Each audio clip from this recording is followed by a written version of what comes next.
नमस्कार दोस्तों, स्वागत है आपका केटी वॉइस स्टोरीज चैनल में।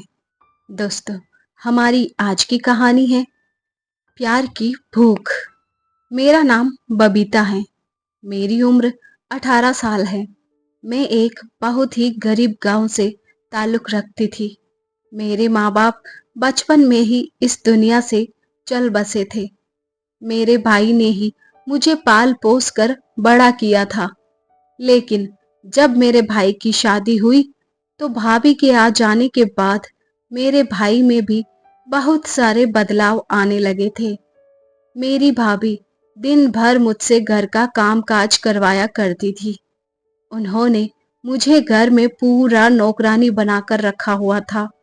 मैं जब भी अपने भाई से कुछ पैसे मांगती तो वह भाई को मना कर देती और यही कहती कि इसे पैसे अब देने की कोई जरूरत नहीं है। अगर आज तुमने इसे पैसे दिए तो यह आगे चलकर और ज्यादा चीजों की डिमांड करेगी, जो कि बिल्कुल भी सही बात नहीं है। कल इसकी शादी भी होगी, दूसरों के घर जाकर तब यही सब करती रहेगी तो तुम्हारा ही नाम खराब होगा। मेरी भाभी हमेशा ही भाई को भड़काया करती थी। मेरे भाई की शादी मेरे दूर के रिश्तेदार ने करवाई थी। धीरे धीरे मेरा भाई भी अपनी बीवी की बातों में आकर मेरे साथ बहुत ज्यादा बुरा बर्ताव करता था। मैं मन ही मन बहुत ही ज्यादा दुखी हुआ करती थी।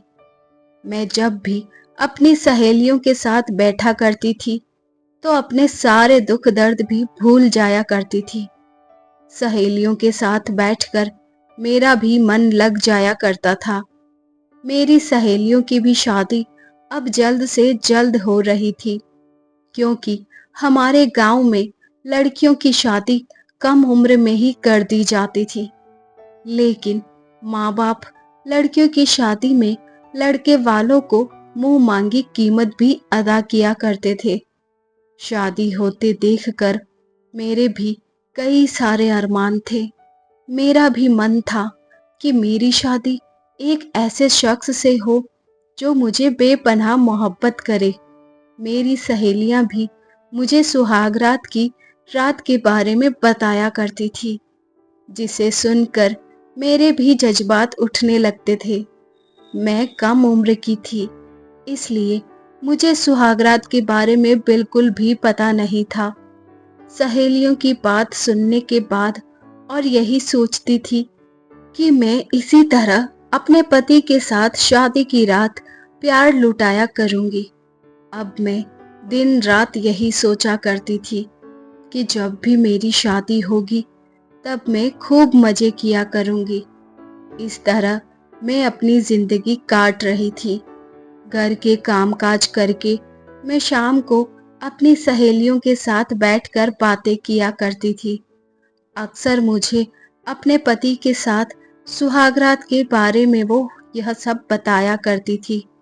मैं भी उनकी बातों को सुन सुन कर बड़े ही मजे लिया करती थी। धीरे धीरे अब मेरी भी शादी की उम्र हो चुकी थी।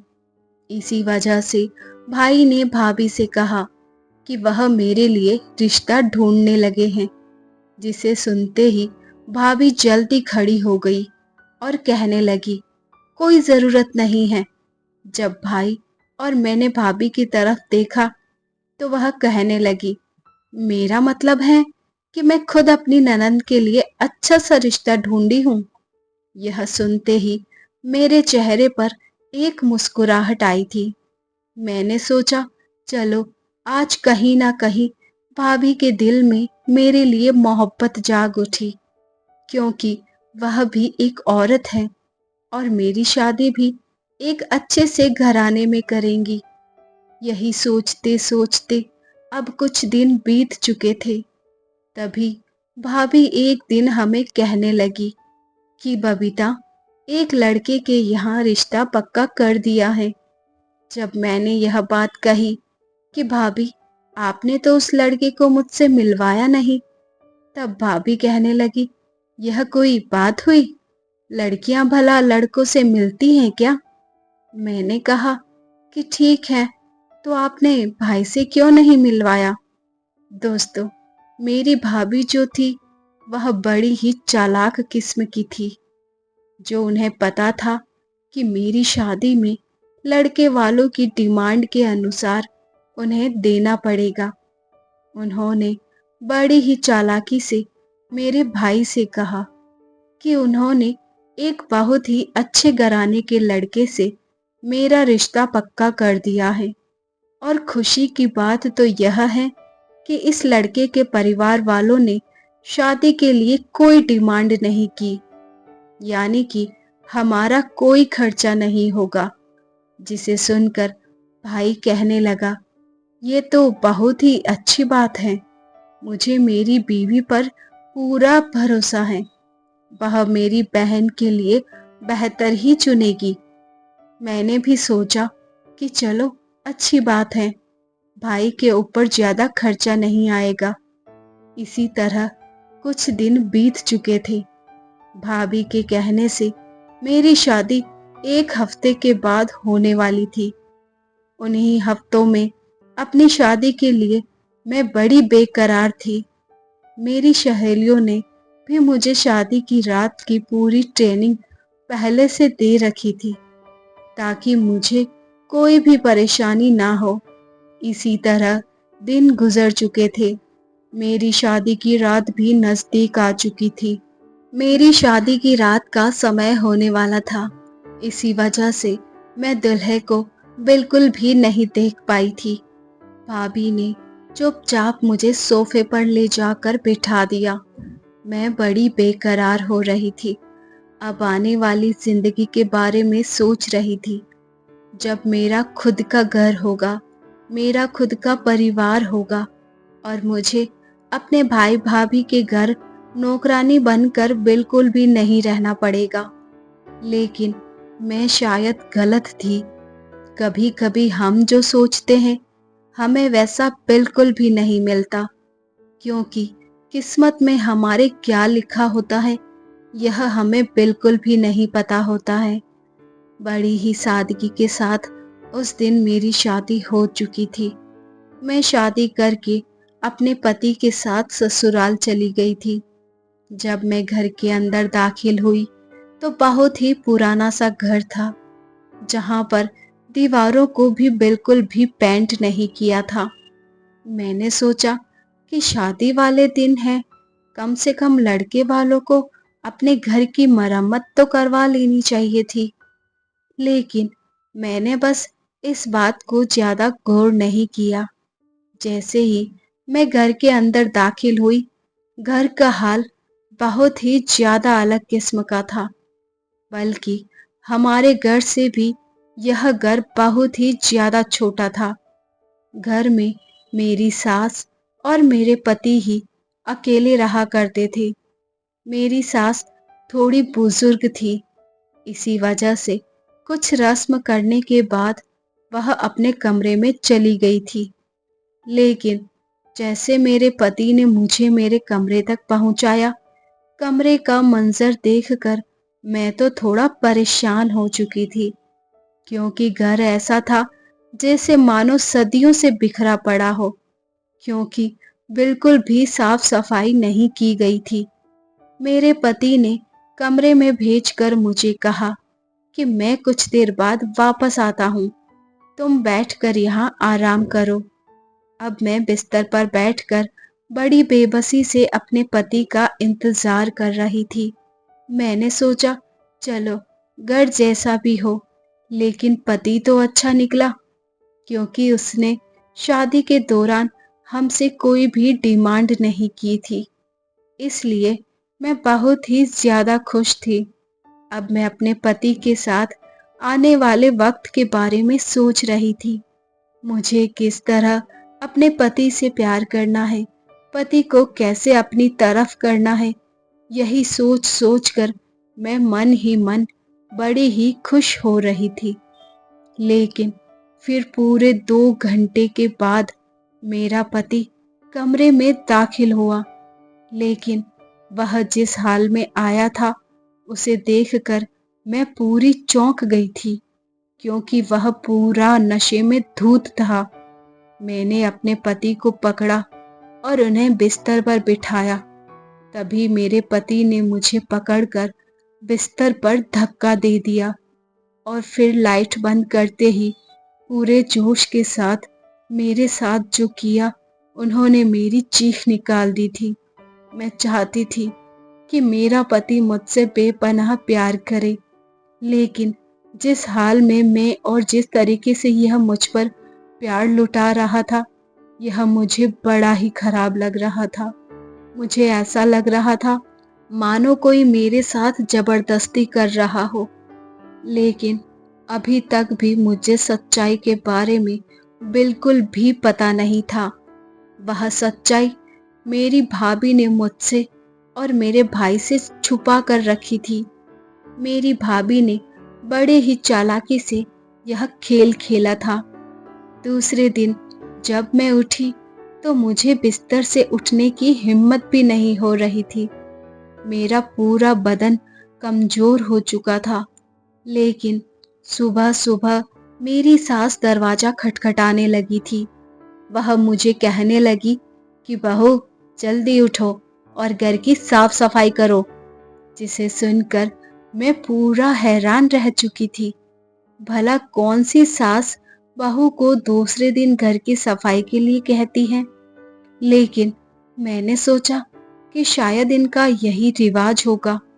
इसी वजह से मैं नहा धोकर कमरे के बाहर निकली तो मेरी सास ने मुझे झाड़ू पोछा पकड़ा दिया और कहा, पूरे घर की अच्छी तरीके से सफाई करो।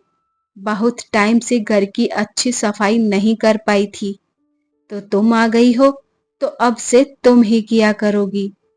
यह सब देखकर मैं आंखें बड़ी बड़ी करके अपनी सास की तरफ देख रही थी। इसका क्या मतलब था? लेकिन नई नई शादी हो जाने की वजह से मैं अभी अपनी सास से कोई सवाल जवाब नहीं कर सकती थी। इसी वजह से मैं चुप रही। इसी तरह मैंने सारा दिन घर की सफाई में बिता दिया था। मेरे हाथों की जो मेहंदी थी, वह भी एक ही दिन में धुल चुकी थी, क्योंकि घर काफी दिनों से गंदा पड़ा था, जिसे साफ करते करते मेरे हाथों की मेहंदी जो थी वह उतरने लगी थी। मैंने सोचा, चलो आज मेरा पहला दिन है और ससुराल में तो यह सब तो करना ही पड़ता है, और घर भी तो मेरा खुद का ही है। यह सोचकर मैंने रात का खाना बनाकर तैयार भी कर दिया था। मेरी सास ने खाना खाया और जब मैं अपने पति का इंतजार करने लगी तो मेरी सास मुझे कहने लगी थी कि तुम्हें कोई जरूरत नहीं है, वह खुद ब खुद खा लेगा। अपनी सास की बात को मान लिया था और वही खाना खाने लगी थी और मेरी सास अपने कमरे में चली गई। तब मैं अपने पति का इंतजार कर रही थी। आज फिर रात को मेरा पति लेट वापस आया था और वह आज भी नशे की हालत में था, जिसे देखकर मैं फिर से बड़ा ही परेशान होने लगी। आज भी मेरे पति ने पहली रात की ही तरह मुझ पर अपनी हुकूमत जमाई थी। मैं कई बार उन्हें पीछे करने की बहुत ही कोशिश की थी, लेकिन मेरे पति की जो पकड़ थी वह इतनी मजबूत थी कि मैं उन्हें अपने से दूर भी ना कर सकी। ऐसे ही दिन गुजरने लगे थे। मुझे ऐसा लग रहा था मानो इस घर में काम करने के लिए आई हूँ, और रात को भी इसी तरह का यह सिलसिला शुरू हो चुका था। मेरा पति रोज रात को नशे की हालत में आता और मेरे साथ जोर जबरदस्ती करता। धीरे धीरे मुझे समझ में आने लगा था कि मेरी भाभी ने ही मेरे साथ गलत किया है। उन्होंने मेरी जिंदगी खराब कर दी है।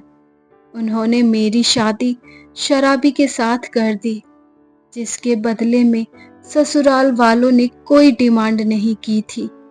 मेरा दिल बहुत किया था कि मैं अभी जाकर अपने भाई भाभी को यह सारी सच्चाई के बारे में बता दूं, लेकिन मुझे पता था कि मेरा भाई फिर से मुझ पर यकीन नहीं करेगा और फिर वह भाभी का ही साथ देगा। इसी वजह से मैंने उसे अपनी किस्मत समझकर आगे की जिंदगी बिताने लगी थी। मन ही मन मैं बहुत दुखी थी, लेकिन मैं किसी से कुछ भी नहीं कह सकती थी। घर की हालत भी खराब होती जा रही थी, क्योंकि मेरा पति एक दिन पैसा कमाता तो दूसरे दिन उस पैसे को उड़ा देता। मैं पढ़ी लिखी भी नहीं थी कि कहीं नौकरी भी कर सकूं। मेरे ससुराल में 2 गाय थी जो मेरी सास की थी। वह गाय का दूध बेचकर ही अपने घर का गुजारा किया करती थी। मैंने धीरे धीरे गाय का दूध बेचना शुरू कर दिया था। मैं दूध बेचने के लिए लोगों के घरों में जाया करती थी। धीरे धीरे मेरे हालात बेहतर होना शुरू हो गए थे, लेकिन मेरा पति भी जबरदस्ती इन पैसों को छीनकर शराब पीने के लिए चला जाया करता था। मैं अपनी किस्मत को बहुत ही कोसती थी।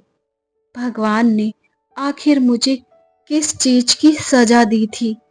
तभी मुझे एक दिन पता चला कि मैं माँ बनने वाली हूँ। माँ बनने की खुशी में मुझे अपनी जिंदगी में एक रोशनी की किरण मिली थी। बच्चों को देखकर ही मैंने अपने आगे की जिंदगी के बारे में सोच लिया था। मेरी सास भी अच्छी किस्म की थी। बच्चे की खुशी में उसने मेरा साथ देना शुरू कर दिया था। अब वह घर के कामकाज में भी मेरी मदद किया करती थी।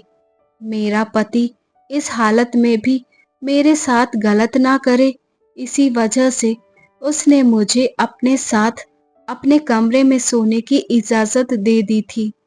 इसी तरह मैं भी अपनी जिंदगी बिता रही थी। अब मैं आने वाली जिंदगी के बारे में सोचने लगी थी कि मेरे छोटे छोटे बच्चे होंगे और वह मुझे माँ माँ कहकर पुकारेंगे। पति का तो प्यार इस जन्म में मिला ही नहीं और ना ही मुझे मेरे माँ बाप का मिला। कम से कम मेरे खुद के बच्चों को तो मुझे से प्यार मिलेगा। यही सोचकर मैं बहुत ही खुश थी।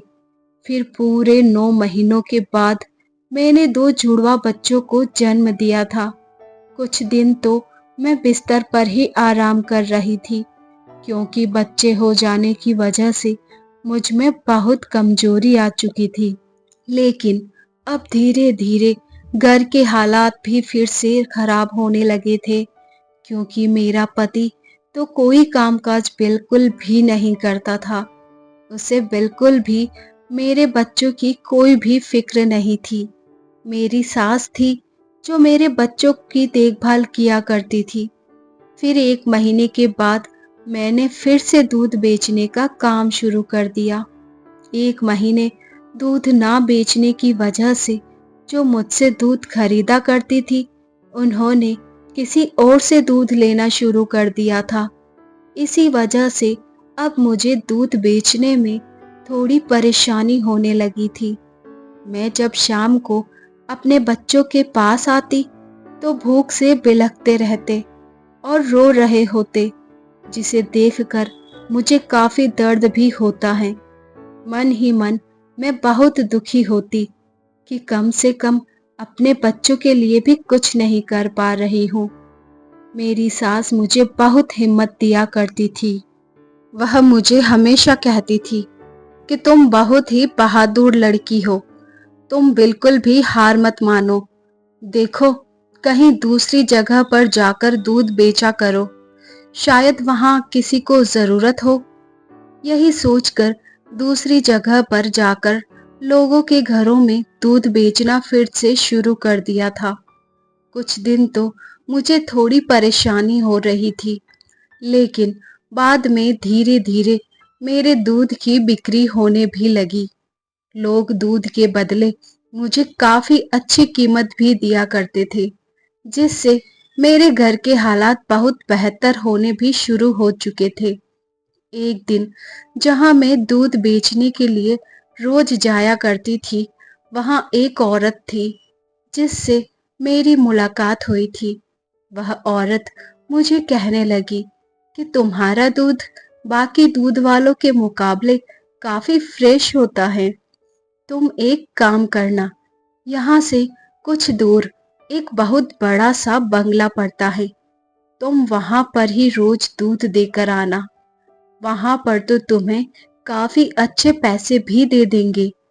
जिसे सुनते ही अंदर बहुत ही खुशी हुई थी। मैं बहुत ईमानदार लड़की थी। मैंने कभी भी दूध में मिलावट नहीं की थी।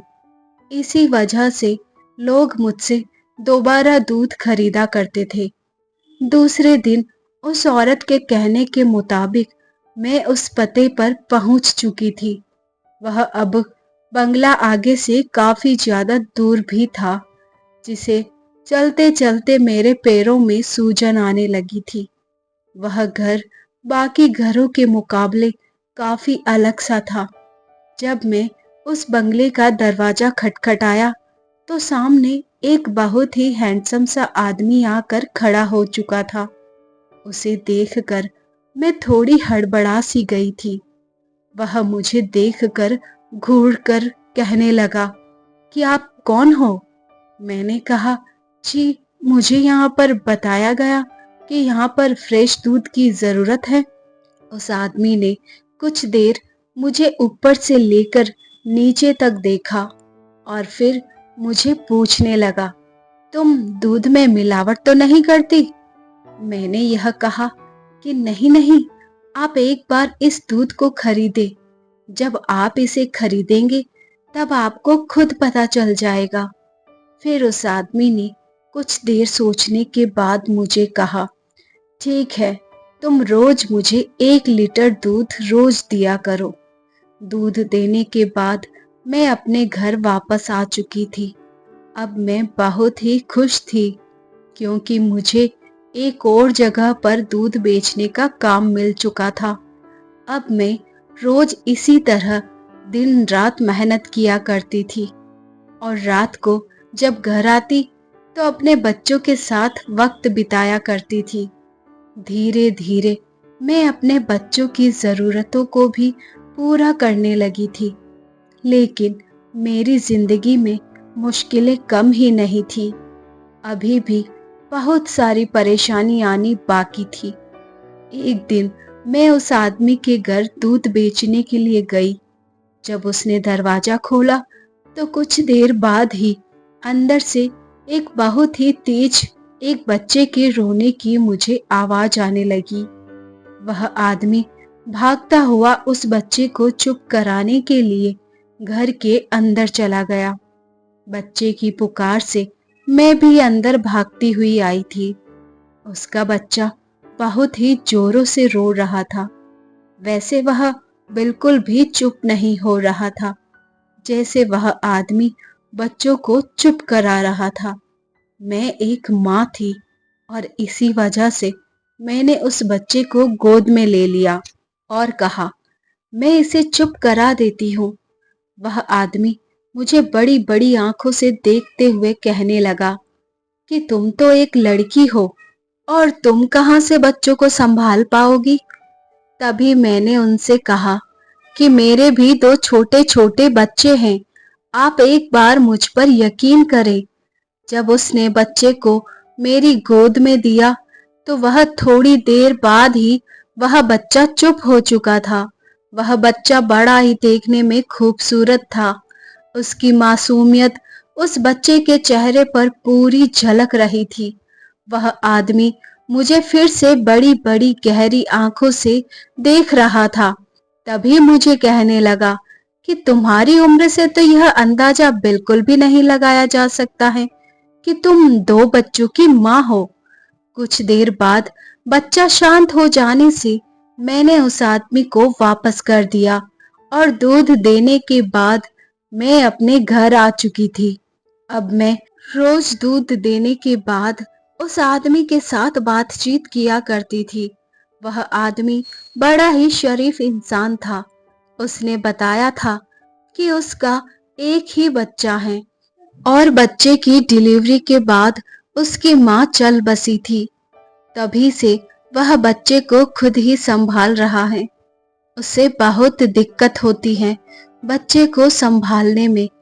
मैंने कहा, तो आप किसी अच्छी सी लड़की को देखकर शादी भी कर सकते हैं। तभी उन्होंने कहा कि नहीं, कोई भी दूसरी औरत दूसरे बच्चे को माँ जैसा प्यार बिल्कुल भी नहीं दे सकती। तभी उस आदमी ने मेरे बच्चे के बारे में भी पूछा। मैंने भी उसे अपनी कहानी बता दी थी। वह आदमी काफी नेक दिल इंसान था। अब मैं रोज उसके घर दूध बेचा करती थी और उसके बच्चे के साथ थोड़ा वक्त भी बिताया करती थी। उसका बच्चा मेरे साथ काफी अच्छे से घुल मिल गया था। अब मैं इसी तरह अपनी जिंदगी गुजार रही थी। मेरा पति तो दिन रात अब नशे की हालत में रहता था।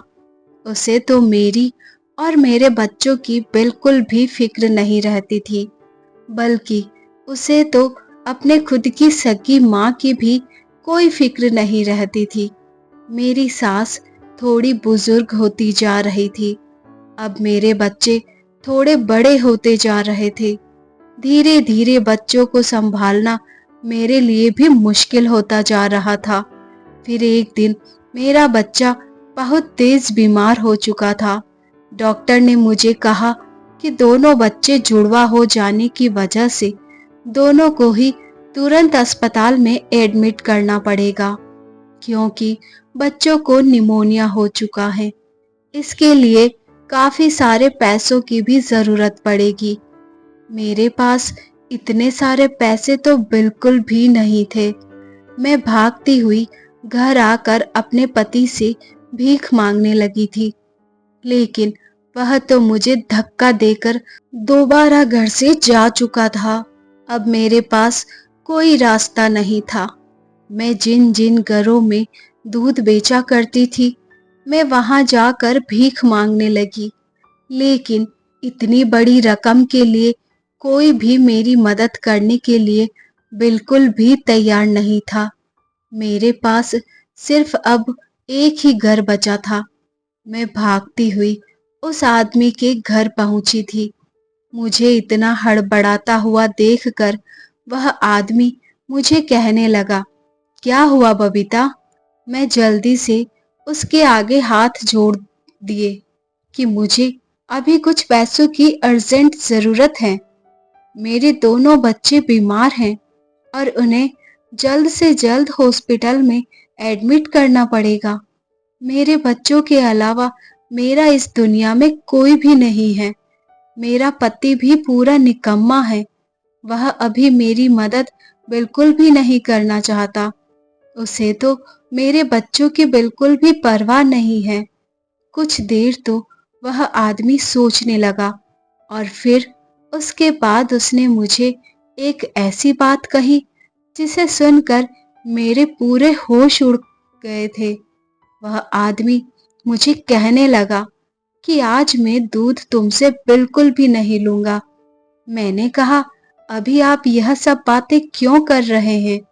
तभी वह कहने लगा, क्योंकि मैं चाहता हूं कि तुम मुझसे शादी कर लो। जिसे सुनकर मैं पूरा हक्का बक्का रह चुकी थी। वह कहने लगा, मेरा कोई गलत इरादा नहीं है। देखो, मेरी बीवी इस दुनिया में नहीं है और मुझे भी अपने बच्चों के लिए एक माँ की जरूरत है। तुमने मेरे बच्चे को एक माँ जैसे प्यार दिया है और मेरा बच्चा भी तुम्हारे साथ काफी अच्छे तरीके से घुल मिल चुका है। तुम मुझे अच्छी लगती हो, इसी वजह से मैं तुमसे शादी करना चाहता हूँ। तभी मैं कुछ देर चुप हो चुकी थी। वह बड़ी बड़ी आंखें करके मुझे देख रहा था। तभी वह मुझसे कहने लगा कि तुम अपने पति की भी बिल्कुल भी फिक्र मत करो। वैसे उसे मैं कुछ पैसे देकर तुम्हें डिवोर्स दिला दूंगा, ताकि तुम आराम से मुझसे शादी कर सकती हो। देखो, इसमें तुम्हारी भी भलाई है, क्योंकि तुम्हें भी पता है तुम्हारा पति कभी भी तुम्हारे आने वाले वक्त में तुम्हारे बच्चों के साथ बिल्कुल भी खड़ा नहीं रहेगा। वह एक शराबी इंसान है।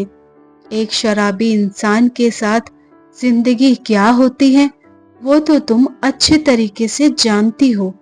और तुम कब तक ऐसे धक्के खाती रहोगी? मैं चुपचाप उस आदमी की सारी बातें सुन रही थी। वह आदमी जो बातें कर रहा था वह एक हिसाब से बहुत ही सही कह रहा था। मैंने जब से शादी की है मैंने तब से कई सारे दुख झेले हैं। मेरे पति ने कभी भी मेरा साथ नहीं दिया। उसने कभी भी मेरी जरूरत को नहीं समझा। और अगर आज मैं उस आदमी की बात नहीं सुनती तो मेरे बच्चों की भी जिंदगी का सवाल है। मुझे अपने बच्चों के लिए उस आदमी के साथ शादी करनी ही पड़ेगी। तभी मैंने उस आदमी की बात को मान लिया था। फिर उस आदमी ने मेरे कहे मुताबिक मुझे 1 लाख रुपए दिए थे, जो मैंने अपने बच्चों को अस्पताल में एडमिट करवाया। कुछ दिन मेरे बच्चों का इलाज चलता रहा और इसके बाद मेरे बच्चे बिल्कुल सेहतमंद हो चुके थे।